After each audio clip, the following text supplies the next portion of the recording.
آقا علیہ السلام نے پچھنے لگوائے، حجامہ کروایا، تو جس آدمی نے، جس لڑکے نے حجامہ کیا، اس نے آقا علیہ السلام کے خون کو جس برتن میں جمع کیا تھا، جب پچنے لگ چکے، جب وہ خون مصطفیٰ ان پچنوں سے لگنے والا خون مصطفیٰ کو لے چکا، اس برتن میں محفوظ کر چکا، تو وہ اس خون والے برتن کو اٹھا کے دکھاوا اس نے یہ کیا کہ اس خون کو میں جا کے اب کہیں گرا آتا ہوں، اس خون کو میں جا کے کہیں محفوظ کر آتا ہوں، اس خون کو میں کہیں جا کے دفن کر آتا ہوں۔ اس خون کو پکڑا، باہر نکلا، دیوار سے باہر آیا، جب باہر آ گیا تو پھر اس نے کیا کہا؟ فَنَظَرَ يَمِينًا وَشِمَالًا، اس نے دیوار کی اوٹ میں دائیں دیکھا، کوئی دیکھ تو نہیں رہا، بائیں دیکھا، کوئی دیکھ تو نہیں رہا۔ جب دیکھا کہ نہ کوئی دائیں موجود ہے نہ کوئی بائیں موجود ہے، تو موقع پا کے اس نے خون مبارک کو پی لیا، موقع پا کے خون مبارک کو پی لیا۔ جب وہ واپس آیا، فَنَظَرَ النَّبِيُّ فِي وَجْهِهِ فَقَالَ وَيْحَكَ مَا صَنَعْتَ بِالدَّمِ، آقا علیہ السلام نے اسے اس کے چہرے پہ دیکھا تو چہرے کے کچھ تاثرات ایسے تھے، چہرے کے کچھ تاثرات بدلے بدلے سے تھے، چہرے کے تاثرات بدلے بدلے سے تھے، رعنائیاں نکھر گئی تھی، انوار بڑھ گئے تھے،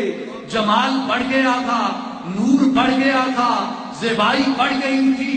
اور قرب کے درجات جب طے کر چکا تو چہرے کا جلال بھی بڑھ گیا، چہرے کی وجاہت بھی بڑھ گئی، اس لیے کہ رب یہ فرماتا ہے کہ ہماری قدرت کا ایک نظام ہے کہ ہم مجرموں کو بھی ان کے چہروں سے پہچان لیتے ہیں، مومنوں کو بھی ان کے چہروں سے پہچان لیتے ہیں۔ اب عمل اور تو کوئی نہیں کیا تھا، کام تو کوئی اور نہیں کیا تھا، نہ تسبیح پڑھی، نہ ذکر کیا، نہ کوئی وظیفہ کیا، نہ نوافل پڑھے دیوار کی اوٹ میں جا کے، دیوار کی اوٹ میں جا کے کیا تو کیا کیا؟ خون اقدس کو پی لیا۔ جب واپس آئے تو انوار بڑے ہوئے تھے، جمال بڑا ہوا تھا، رنگت نکھری ہوئی تھی، زیبائی آئی ہوئی تھی، جلال نمایاں تھا، رب کی قربت کا، ایمان کا، ایقان کا، یقین کا، تقوی کا درجہ چہرے سے بڑا ہوا لگ رہا تھا۔ آقا علیہ السلام نے مسکراتے ہوئے فرمایا، میرے خون سے کیا کیا ہے؟ مسکرا کے پوچھا، میرے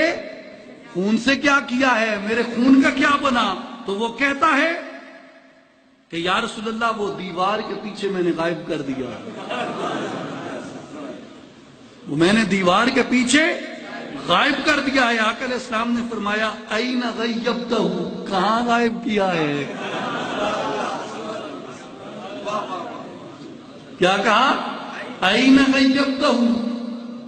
ذرا بولو تو، کہاں غائب کیا ہے؟ اگر دیوار کی اوٹ میں گرایا ہوتا تو جمال دیوار پہ چڑھا ہوتا، اگر کسی درخت کو دیا ہوتا تو پھل درخت کو لگا ہوتا، اگر کسی گھاس پہ ڈالا ہوتا تو انوار گھاس سے نکلتے۔ میرے صحابی، نور تیرے چہرے سے نکل رہا ہے، غائب کہاں کیا ہے؟ صحابی نے عرض کی کہ یا رسول اللہ صلی اللہ علیہ وسلم، آپ کے خون اقدس کی حرمت کا تقاضا تھا، ادب کا تقاضا تھا کہ میں نے اسے اپنے پیٹ میں گم کر دیا ہے، میں نے اسے اپنے پیٹ میں گم کر دیا ہے۔ آقا علیہ السلام نے فرمایا، قال اذهب فقد احرزت نفسك من النار، آقا علیہ السلام نے فرمایا، ارے تجھے مبارک ہو، تو نے جہنم کی آگ کو اپنے اوپر حرام کر دیا، جہنم کی آگ کو اپنے اوپر